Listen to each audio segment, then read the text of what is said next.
Hürmetli vatandaş, endilikte sizlerle birlikte bir kelimede, iki kelimede muhakeme kılımız vatandaşlarım. Bugünkü islaha 2020 yıl 7. ayının 29. günü haftiga çarşamba. Adetlikidek bugünkü bu muhakemede yani işine avval kısa haberlerden başlayımız. Kısa haberlerden başlaştığı ilgili yukarıda görüp ettik. Birinchilik siyade hürmetlik vatandaş. Amerika Qo'shma Shtatlar bilan Avstraliya hükümeti 28. günü Washington'da ishga qo'shilgan ministerlar yig'ini içip bu yig'inda birleşme bayonot e'lon qilib, birleşme bayonotda Şinjan'da Cumhuriyet Halk Cumhuriyeti hükümeti Şinjan'da yani müstemlike Uyguristan'da Uygurlarni bastırışga qaratilgan usulla bastırış vositalarini bir sanab chiqqandan keyin ham uning beshida shundaq dediki ishki davlat biz bu rayondagi yoki Şinjan müstemlike Uyguristondagi bastırışga qattiq diqqat qilamiz dedi. Bu az uçuraydigan eski devletinin bayanatında Uyguristan meselesinin bu derece kötürülüşü bu az uçuraydigan eş vatandaşlarım. Ben şu münasebet bilen Amerika Qo'shma Shtatlar hükümetiga rahmat aytaman. Avstraliya hükümetiga rahmat aytaman. Şu münasebet bilen Avustraliyada yaşayotgan Uygurlar yoki mening tilimda Avstraliya Uygurlarga rahmat aytaman. Sizlarning ishlagan ishinglar natija bergidek ish qilibsizlar vatandoshlar. Demak, Uygurlarni tunishtirish, Uygurlarning vaziyatini tunishtirish, Xitoyning bostirish ahvolini tunishtirish, Avstraliya hukumatiga tunishtirish jihatda haqiqatan qaltis ish qilibsizlar Avstraliya Uygurlari. Sizlarga rahmat. Bugün demek ki devletlerin bayanatı da birleşme bayanatı da Uyguristan meselesi ve bu meseleye Xitoyning bastırış meselesiga qattiq diqqat qiladiganligi bildirildi. Bu az uchraydigan ahvol. Shundan keyin vatandaş sizga deydiganimiz endi qisqa haberlar. Birinchi, Amerika harbiy aeroplanlari Jungoning yadrosi ostida parxodiga tikildi. Beijing ve Şanghay'da iki yerde urushga tayyorlik qilishga safarbarlik qilindi. Urush rostilla portlandi. Bir partiya bor. Bu partiya Jungo Kompartiyasidan texmi zo'r. 7. ayning 29. günü YouTube Liyipen anlayamadım vatandaş kechiring. Bunu anlab chiqishim kerak edi, anlayamay qoldim, vaqt yo'q. İkinci, bak korkunçluk. Wang Yi, Cumhuriyet Halk Cumhuriyeti Tashqi ishlar Ministerligining ministeri Wang Yi bo'shab ketdi. Sulh talab qildi, lekin kechikdi. 7. ayning 28. günü Dunyoga nazar. Torbiti YouTube. Üçüncü, Beijing, Şanghay şehirlerde hava hücumundan signal beriş güdeki yangraşka başladı. Ala şehrinin. Başta ne mi dedik? Hazır Şanghay'da, Beijing'de iki yerde uğraşka tayyorlik qilish ve seferberlik qilish başlandı dedik. Endi bu şehirlerde mavu torbitide ne mi depti? Hazır hava müdafiası yani hava hücumundan saqlanish to'g'risida güdükçeliş. İki şehirde o'xshashli yangridi deydi. Signal berish güdüki yangrashga başladı. Amerika harbiy aeroplanlarının qistab kelishi ostida oxiri bir meydan urush bo'landi. Hazır kişilerin fikirleri hemmisi muşununla merkezleşti, hürmetlik vatandaş. Hatta torbitinin nemi değildi hazır. Amerika, Avustralya ittifakı teşkillendi. Yaki iki devletinin ministerleri bir yeri cem buldu. Bundan qaraganda ihtimal Cenubi Deniz'de Xitayning huquqini e'tirof qilmaslik, ya'ni Xitayning burayınğa egelik huquq talablarini qo'yishni rad qilish, e'tirof qilmaslik bilan yuz beradigan başka bir hareketler bo'lamdi degan savollar hozir tor betida qo'yilishga boshladi. Uchinchi tez obzor. Amerika Avstraliya harbiy hamkorligini kuchaytirib, Jungo Kompartiyasiga zarba berdi. Mana yetib keldi mana vatandosh. Amerika Avstraliya hamkorligini, harbiy hamkorligini kuchaytirib, Jungo Kompartiyasiga zarba berdi. Jungo Janubi dengizda yasab olgan orollarga 12 dengiz mili ichkirlab kirdi. Demek 12 dengiz mili bu xalqaro o'lcham dengiz fasili, dengiz havzasi belgilengen kilometr yoki rayon dairesi, iqtisod rayonini ichiga olgan holda 12 dengiz mili.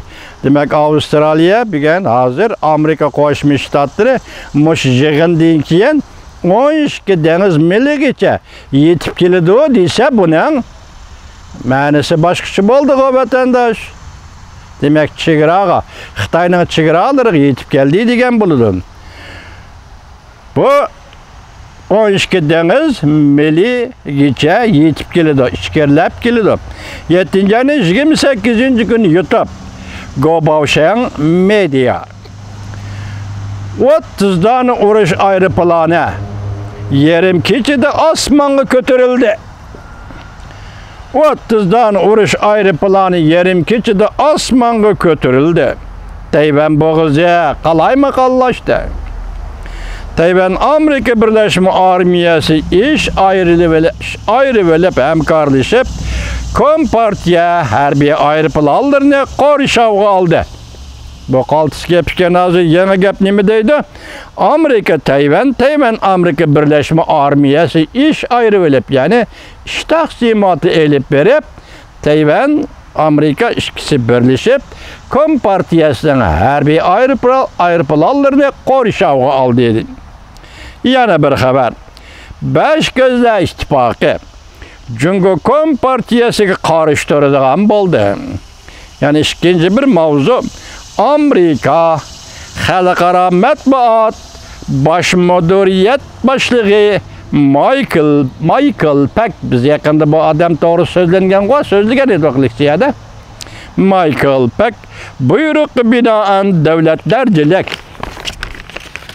davlatlarchilik bir guruh tashkillab Jungo Kompartiyasining Berlin temini örüp içine karar kıldı. Bu qaltis gapga vatandaşlar.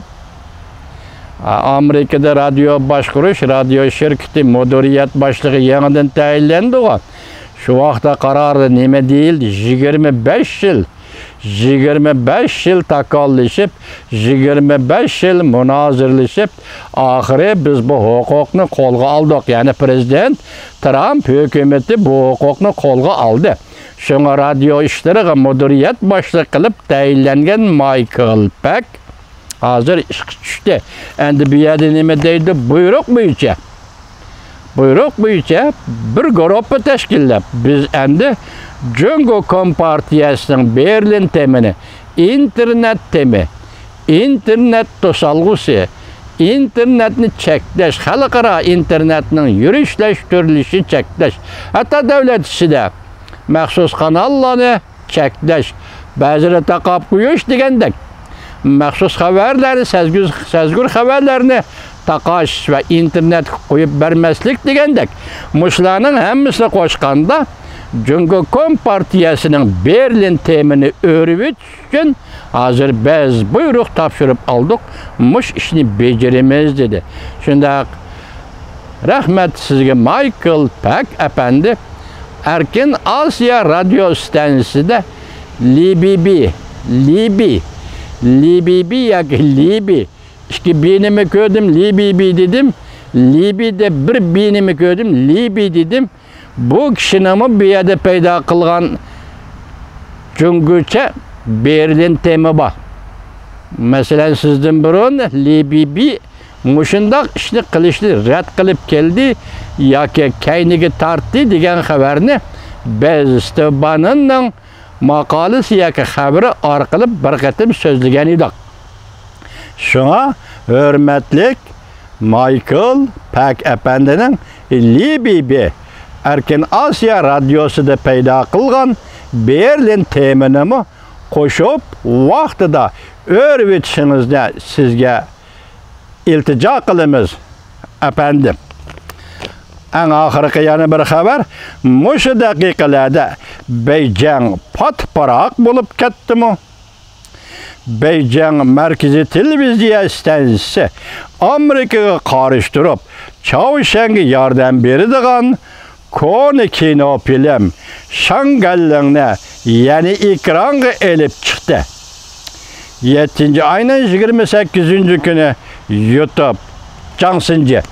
Başta nima dedik? Tashqi ishlar ministri Wang Yi hozir patparaq bo'ldi, yoki taslim bo'ldi, yoki bo'shab ketdi, yoki sulhi talab qildi dedik.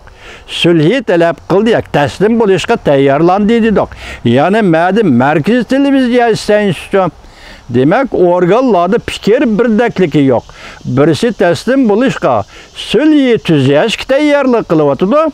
Birisi markaziy televiziya stansiyasida deb Shangallingni o'ynayapti. Shangallning kino filmini ekranga olib chiqyapti bu Changsınca. Batni ochdim, ko'rdim, shundoq maqolalarmi yozilibdi hatto vatandosh. Siz shuni ko'rib ekan, siz buningdan bir narsani tahlil qila olasiz, hurmatli vatandoshim. Bugün bir xil gap, yana bir xil gap. Tutami yo'q. Bugün taslim bo'lishga tayyorlik qilish, hujum qilish, haqoratlash, Amerika xalqini yoki Amerika siyosiy yo'llarini haqoratlash. Tutami yo'q. Bugün endi nima deydi? Shangallang. Biz orliq nima degan to'q? Xuanxa daryosi bo'yidagi tatliq muhabbat. Bu kinoda tasvirlangani bir nafar kishi, ya'ni uçqchi, harbiy aeroplan haydaguvchi uçqchi Yaponga qarshi urush mezgilida Yaponga qarshi urush mezgilida shu vaqtdagi Amerika Qo'shma Shtatlari hukumati va Amerika xalqi Jungo xalqining Yaponga qarshi urushiga yordam berganda bu uçqchi bilan bir tataychaq muhabbat bog'lab qoladi. Demak, buning mavzusi nima desangiz, Xuanxa daryosi bo'yidagi tatliq muhabbat. Orliqda qancha qatim ekranga olib chiqdi, qancha qatim o'chirib o'tdi. Uning kayindi Shangallingni qancha qatim ekranga olib chiqdi, qancha qatim to'xtatdi. Bugun Shangalling yana kelibdi. Demak, buning signali biz Amerikaga qarshi olishimiz, Amerika bilan erishishimiz deganlikdir. Bunun üstüge hazırlık vaziyetini etkan hürmetlik vatandaş Şangang'da juqumluq virusu yamrashga başladı. Shangang halkı hazır nazarband qilindi, oilaga nazarband qilindi. O'xshashda bir vaqt hazır mustamlika Uyg'uriston, ya'ni Xinjiangda avvalida Urumchi shahrida nazarband qilish, endilikda butun Xinjiang bo'ylab, butun mustamlika Uyg'uriston bo'ylab oilaga, uyga nazarband qilish boshlandi. Buning bir de sababi hozir ko'rib o'tdingiz, nima dedik? Birlashma bayonoti Amerika Qo'shma Shtatlari bilan Avstraliya hukumati ministrlari bayonot e'lon qilib, nima dedi? Biz Uyg'urlarning taqdiriga, masalan, Xitoy hukumatining Uyg'urlarni bostirishi qattiq ko'ngil bilimiz dedi. Mush vaziyatlarga munosabatlik shundanli Shangang, Hong Kongda 9-oyda o'tkaziladigan umumiy saylam. Qonun chiqarish komiteti umumiy saylamini muddatsiz kechiktirdi. Bu bir chidamaslik. Demak, lavzida turmaslik. Xitoy tilida shiyan arpi. O'zi da'vatqan so'zni o'zi yivelib, qo'soqqa yutib o'tib, samraydigan odamlar degan gap emas. So'zmi-so'z tarjima qilsangiz. Endi Uyg'urdagi va'dasi turmaydigan desakli bo'ladi, chiroyli tarjima, lekin so'zmi-so'zim tarjima qiladi. O'zining gapini o'zi yivelib dedi. Demak, hozir ikki rayon, Hong Kong rayoni, Xinjiang rayoni. Hong Kong hozirgi hisobda mustamlika deydi. Endi Uyg'uriston mustamlika. Hozir ikki tarafda Xitoy hukumati jiddiylashdi. Bu yerda kasalga men toza ortiq ishonmayman vatandoshim. kesel, yuqumluq kesel degan gaplarga ishonmay, bu bir bahona. Bir bahona. Mushundaq paytda aholini o'yga nazarband qilish bu boshqarishga o'ng'aylik bo'ladi. O'ng'ayroq bo'ldi, qulaylik bo'ladi. Shanghai, Hong Kong ham buning ma'nosi nima? Masalan, tuyuqsiz urush portlaydigan bo'lsa, urush davri vaziyati. Urush davri vaziyatida fuqarolarni qanday tizginlashdan iborat shu nuqtada ko'riladigan ish hozir Xitoy buni Hong Kongda boshlab etdi, mustamlika Uyg'uristonda boshlab etdi. Bugungi vaziyatlarimiz mana shu vatandoshlarim yana davomli qilsizlar bilan uchrashib turishga Allah nasib qilsin. Hurmatli vatandoshlar, salomat bo'linglar. Amerika Qo'shma Shtatlariga nusrat tilaymiz Allohdan. Amerika Qo'shma Shtatlariga madad tilaymiz. İntayin keskin daqiqalar, intayin nazik vaqt daqiqa va minutlar. İntayin nazik vatandoshim, intayin nazik. Diqqat qilyapsiz, biz ham diqqat qilyapmiz.